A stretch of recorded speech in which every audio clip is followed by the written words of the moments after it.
What's up, everybody? Welcome back to Get Paid for Your Pad. Today, my guest is Sergio Castaneda. He's the founder of Jungle House, a really cool short-term rental brand out of Columbus, Ohio. And I've gotten to know Sergio's business very well. He was part of our Legends X program, but now also we work together on the revenue management side. So, Sergio, welcome back to the show. I appreciate you having me, man. It's been a few years now, but like you said, we've been working together. We've been on calls every week the past couple of months, and it's been game changing and whatnot, just helping out the revenue side of things. So I appreciate you having me, man. Yeah, absolutely. Yeah, I'm excited to get some updates. You were on the podcast last about 3 years ago. We just looked it up, episode 389. So crazy how fast time goes. It's just insane. But I remember back in 3 years ago when you went through Legends X, I think you had just maybe one or two buildings, and right now I think you're up to close to like 30 units. So why don't you give us a quick update? Like what's how has the last 3 years been for you in terms of your business? Yeah, so we're at 19 now. Um, Definitely the past couple of years, I've been working on systemizing everything and growing the team, right? Definitely focused a lot on owner side of things. So I don't really focus on the management side. We do have a few rental arbitrage, but majority of ours we own in-house, and then we just have in-house management. So we're at 19, we doubled last year, we doubled the year before that, looking to double again. And so actually transitioning into commercial. So possibly bed and breakfast, boutique hotel, and just keep it going. We're in the Columbus, Ohio market, but the future is to expand into other markets as well, and just continue to spearhead the hospitality industry. Awesome. And give us some background on your brand, Jungle House. Like, if you're watching on YouTube, you can see that there's a lot of plants behind Sergio. He's also wearing a green shirt, so it's all about plants and green for your brand. Like, how did you come up with the brand Jungle House? So I got to practice what I preach, right? So I personally love plants, and the it came out by accident. So 5, 6 years ago, I, my background is engineering, so I used to work for an elevator company, and I had quit my job 5 years ago, and so at the time, this was a few months before COVID. Obviously, finances were a little tight, right? And so I was about to close on a duplex that I was going to convert into an Airbnb, and um, I had to make the financial decision to move out of my home. So this was my home 5 years ago. And so obviously my fiance, my girlfriend at the time, I couldn't just move into her 1 bedroom apartment with 30 plants that I owned. So I had to put my furniture and all my plants somewhere. So I put them in the Airbnb, and alas, the jungle theme started. So at that point, I guess instantly fell in love with it. Obviously it came with its nuances. It's hard enough keeping a house plant alive at your house, let alone at an Airbnb where guests can move things around and whatnot. So I've learned a lot over the years on terms of that, but that's how the theme kind of got started. And the guests love it, they continue to love it, and it's something that makes us different. Yeah, 100%. Is there a lot of additional work to maintain all these plants? So before Legends X, I was doing everything. So I was maintaining, watering them, pest control, everything. And I could do it. Obviously, I own my own plants, so I knew what was needed, but it was definitely not scalable. So one of the things that I delegated, took off my plate, was the maintenance of it. So now we partnered with a local vendor, their local nursery, and they take care of all our plants. So it's scalable at this point. Right. Yeah. Yeah. I remember when we first met, you were kind of like that hectic host, right? Like just doing everything in your business, and now you're kind of at the other end of the spectrum, as far as I can tell. Because how many team members do you have right now? We we have we just hired one, so we're at 8 VAs, and we're about to hire two more. So we'll be at 10 here in a few weeks. Wow, 10 VAs. Wow, that's so interesting.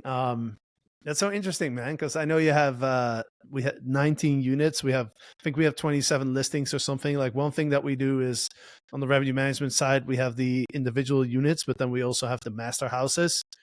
But that's a lot of VAs compared to the amount of units that you have. Like what? Like give us some background on like what do they do and like what? Because I know that it allows you to do a lot of things that other hosts don't, which is and an example of that is like how you manage like your damage claims and your extra guest fees and things like that. But yeah, are those all full time? Like 10 people full time? They are all full time.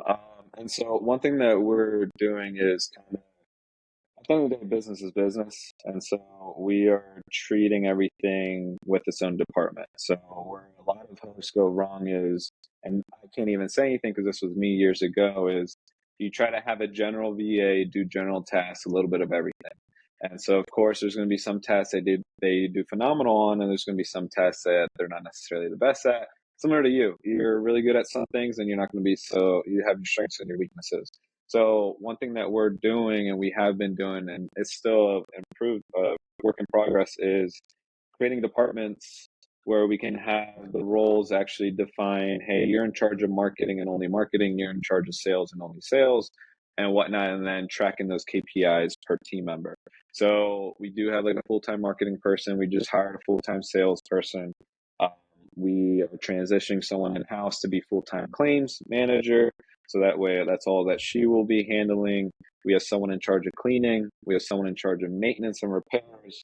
Um, we have someone in charge of the guest relations side of things. And so that way, if we have an issue in that certain department, there's a sense of ownership and responsibility there.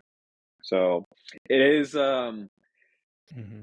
if I would Yeah. talk to any others, they would say it's maybe too many, right? But at the end of the day, I think it's an investment. And if you want to continue to grow and be the best of the best, you have to bring the best of the best. And that is what my team is. And so I constantly view every position as what kind of ROI can they bring the business, right, with their skill sets.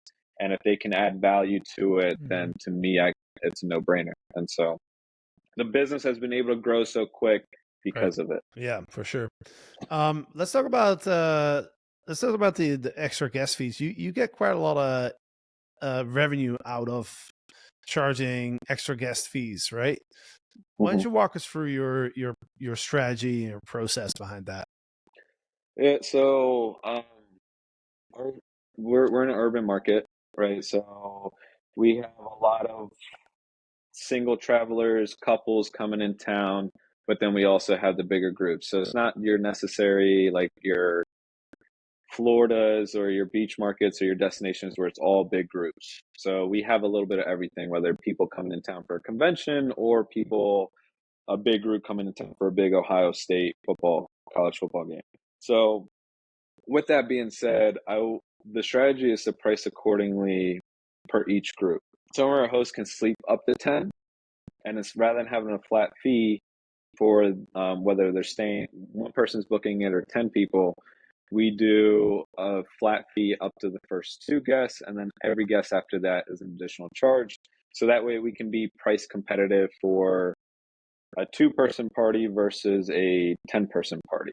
And so the idea there is to build more exposure, show up on the search results more, get those bookings because we push for occupancy and RevPAR.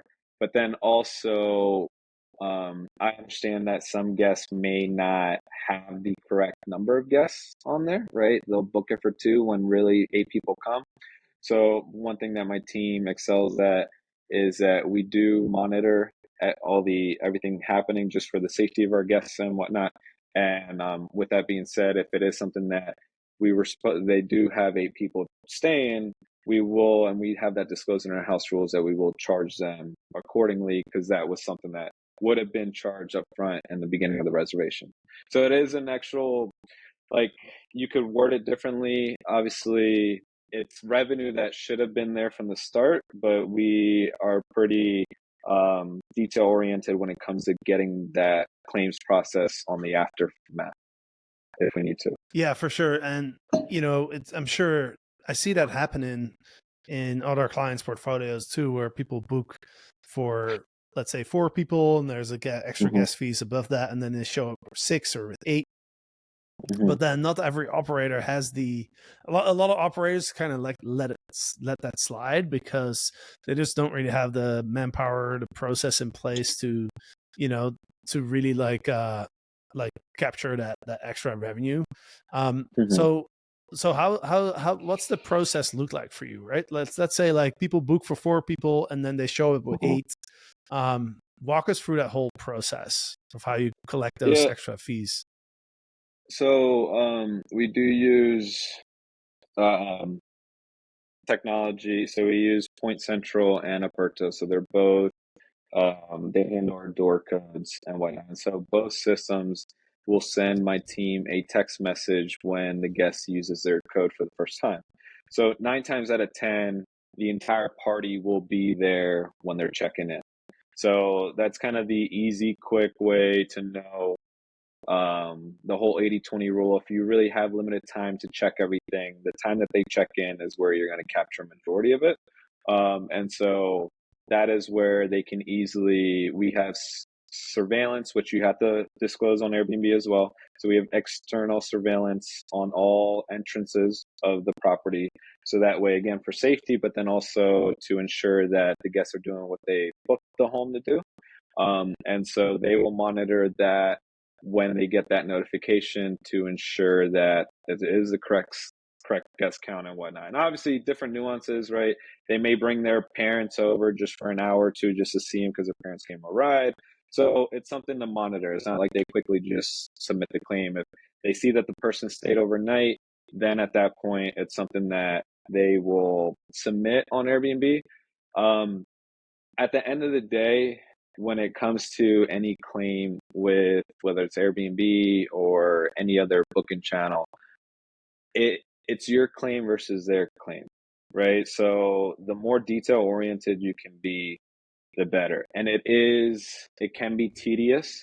And that's where, again, you have to make the business decision is if it's worth your time or your team members' time for it, depending on what the outcome is. So every situation is a little different, Mhm. but you do have to paint a clear picture. You got to think these Airbnb claims reps and any other insurance claims reps, they're looking at hundreds and thousands of claims a day, a week, a month, and whatnot. So it's not like they have hours just to spend on yours. So the more clear you can paint the picture. So like if you have screenshots, we have like we'll add annotations to it. This is person 1, person 2, 3, 4, 5, 6, and whatnot. So that way it's clear there. Hey, this is a 7 group person or party. They only booked it for 2 and so forth. So just within the Mhm. first 2-3 seconds of seeing that evidence, it's clear that okay, they did book it for only 2.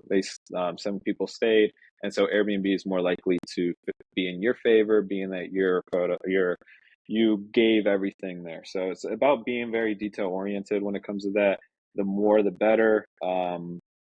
A good rule of thumb is 3 photos per claim, at least, if you can, just to from different angles, different just to get a better win rate. So Yeah, it makes sense. We also have to make we have to make the job of the person who's going to decide in our favor or not. We have to make that person's job very easy, right? So mhm, I love how pointing out the guests with arrows and annotations and stuff. That makes their job easier, so they're more likely to act in our favor, right? mhm. Do you go straight to Airbnb or do you request the additional money from the guest first? In my experience, you ask somebody, they'll say different things. Just in my experience, guests rarely do. Like one, it could just be that like just me traveling, I don't have my Airbnb notifications on. So when I'm done traveling, I don't even look at that anymore. So I could get a notification or a message from the guests or from the host and I wouldn't even know it on my end. So it could be that, but I just haven't experienced where guests will pay for it. A lot of times, if you have a guest that's going to pay for it, in my experience, they're going to tell you about it beforehand. So if they damage something and hey, we left you $20, or hey, we broke this by accident, let me know how much I owe you. Those are the ones, of course, will go straight to them. The ones that kind of stay quiet, those are the Mhm. ones that will continuously stay quiet, I guess. So, I mean, per Airbnb, you still have to submit it. And then I believe it used to be 72 hours. I believe now you have 24 hours to involve Airbnb. And so at that point, once we can involve Airbnb, we will, and then we just wait for their direction. Sometimes they'll reach out to you via email, sometimes message thread, and sometimes phone call, and that's where you just have to have processes in place to handle all three. Just and it is 24/7 because some of their claims reps will call you at 10 o'clock at night, midnight. Some of them will call you in the morning, right? It just depends on because Airbnb is 24/7. So that is the one caveat is you kind of have to be 24/7 to be there as well. Because last thing you want to do is miss that Airbnb call. Now, if they email you, then it's easier. Um, but yeah, we'll involve Airbnb as soon as we can, and that's where we handle most of our disputes. Yeah, and it's pretty time consuming, right, to deal with with Airbnb on these claims. So that's where your that team, that's one of the reasons for why you have so many virtual assistants. So you have 24 hours around the clock, Mm-hmm. um, team members on call.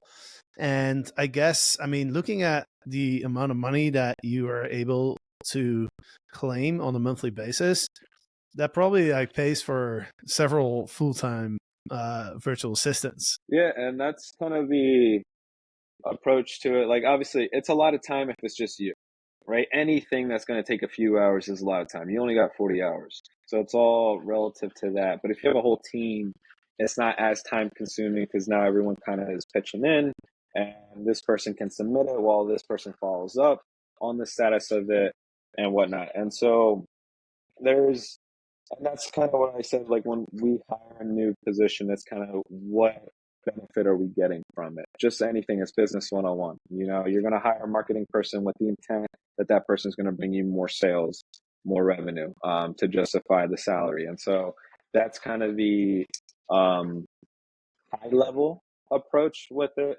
But it does obviously having a bigger team member, it does allow for more opportunities. And that's one thing I'm big on is not just what's costing the business on the P&L, but what are opportunity costs that we're not even aware of that we could be making X more, but we're not because we're not investing into this position or this role or this team member.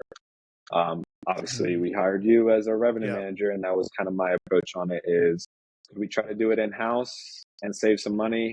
Yes, but then how much are we not gaining because we're not experts? We don't love doing this. This isn't our passion. So let's just assign or get somebody who is. Yeah, 100%. Yeah, I love your mindset. And I've seen it over the last few years that we've known each other, of like really trying just to be that CEO and hire an expert for every single task, every single Mhm. area in your business. And I know like a couple months ago you went to Europe for like a week or two, right? And you're like, hey, Yep. I'm not gonna pick up my phone. I'm not gonna read any emails. I'm just gonna be completely offline. And I was like, man, there's not a lot of people that we work with that have the ability to do that. And Hmm. that's pretty valuable in itself, right? Being able to Hmm. disconnect for a couple weeks and go on a holiday and just spend time with your fiance and family and whatnot. Yeah. Pro tip on that, I would recommend everyone to take, if you can't do a full week, a long weekend. And once you are starting to delegate and systemize, it it really forces you to let go when you don't want to. That was me 5 years ago when I was first doing this. Was it's hard. It's your baby. It's your business. It's hard to let go and trust and whatnot. You think that there's going to be fires, and sometimes you just have to take a trip like that to force yourself. There may be some things when you come back that occurred, and now you know where the leaks are, And so you know what you need to focus on for the next couple of weeks to fix that. So that way, okay, maybe next time you plan for a Right. 1 week trip and then kind of take that baby steps gradually to 2 weeks off and whatnot. So it is a work in progress. Even to this day, in my years of doing this, like some trips are completely quiet and there was nothing, and then every now and then we'll be gone for a week, and then there's one thing that had to get involved in, and so that's kind of my motivation. Okay, I need to systemize this and fix this for the next one. Whether it's me being off or a team member internally being off, the business should still be able to run. Mm-hmm. Yeah, absolutely. By the way, are all your VAs located in the Philippines, or do you have different? Are they in different areas of the world? I'm loyal to the Philippines, man. I'm loyal. So they're all in the Philippines. So I actually went to the Philippines earlier this year to visit them. One of my VAs, she was getting married and she invited me over to her wedding. And actually, I was part of her wedding. So I was there next to her mom and her dad. But it was such an awesome experience just to go there, see the culture, see where they're from, and then meet them in person and whatnot. So I'm a huge advocate of the Philippines, just being that they have strong English skills. They're very respectful. They're very hardworking and whatnot. Now, that doesn't mean I'm like closed in on it. I just found a really good agency to help on that aspect of things. Obviously through your help. But yeah, no. So right now, just I've had an amazing experience with it. They're such an empowering team, and I'm excited to see them continue to grow. Awesome, awesome. Let's talk a little bit about the revenue management site, right? Why did Hmm. you kind of touched on it, but why did you decide to outsource your revenue management? Yeah, so I obviously, as you know, initially got your course to kind of do it yourself, right? And that's where my initial mindset is, okay, let me learn this so that way I can increase the revenue on our business 5, 10, 15%.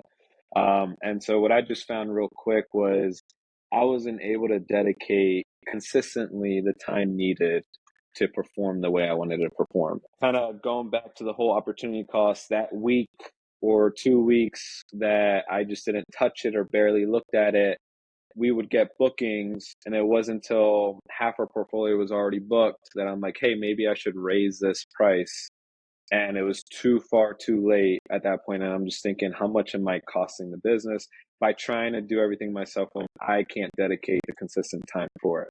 And so yeah, unfortunately, it took a few months for me to kind of be aware of that and bring that to light, but it is what it is, and that's where I just made the decision, kind of how much am I costing the business, whereas if you could bring up 10, 20% more, then it's a win-win for everyone, right? And so to me, it's just that Hmm. opportunity cost, especially with majority of our portfolio being owned, right? The entire margin increase there is going straight to the bottom line. So to me, it was a no-brainer on that Yeah, aspect of things. And then hearing you and your team talk about it, you could tell that you guys love doing it. Whereas, I mean, I'm not going to sugarcoat it. That is not a passion of mine. I'm more of a networking, team culture, that's kind of my approach in operations, not really the revenue side of things. I can do it, but it's not my passion and never was. And so to me, I'm really big into delegating, kind of what you touched in is let the experts do what they do best. It's like a CPA. I could try to do this bookkeeping and everything in house. I'm sure I'm costing the business money by trying to do that because I don't know all the tax rules and everything, or I could just pay top dollar for a top CPA who's going to save us top money. So that's my mindset on it. yeah, yeah, yeah, 100%. Um, Now we've been working together. What is it, like 2 months or so? Like, what are Hmm. some things that you've noticed, or what are some things that we do differently than you were doing it, or some maybe some learning lessons? So obviously, you guys are killing it. Our June numbers were the best ever. July numbers are very strong, and we're constantly beating and outpacing the market, and that's huge. And that's something that I never did on my end, really comparing your performance to the market, right? you could be up 10% year over year, but if the market's up 10% year over year, then really you're just staying afloat with the rest of the market. It's not really a you thing, it's the market being strong. So if you can outperform the market, then you have something to kind of um, congratulate yourself on. And that's where the approach with you guys is, you guys are not only looking at year over year, but then also compared to the market. So it's a lot more advanced on that aspect of things. So obviously the numbers don't lie. The one thing that you've been helping big time is the other aspect of things that people don't think about when it comes to revenue management, right? Having as simple as being on as many categories on Airbnb as you can, right? So requesting those so that way it can show more visibility, SEO, having a fully completed listing in terms of the whole arrangement photo tour, right? We recently just discussed that. And so knowing Airbnb is always updating things without even saying anything. So a few months ago, they didn't allow you to, when you did the photo tour, change your arrangement. They are doing that now. And so that was news to me. And so just having a different mindset is challenging. Hey, do you think the photo order that you have is also the best? Do you think this is the best cover photo?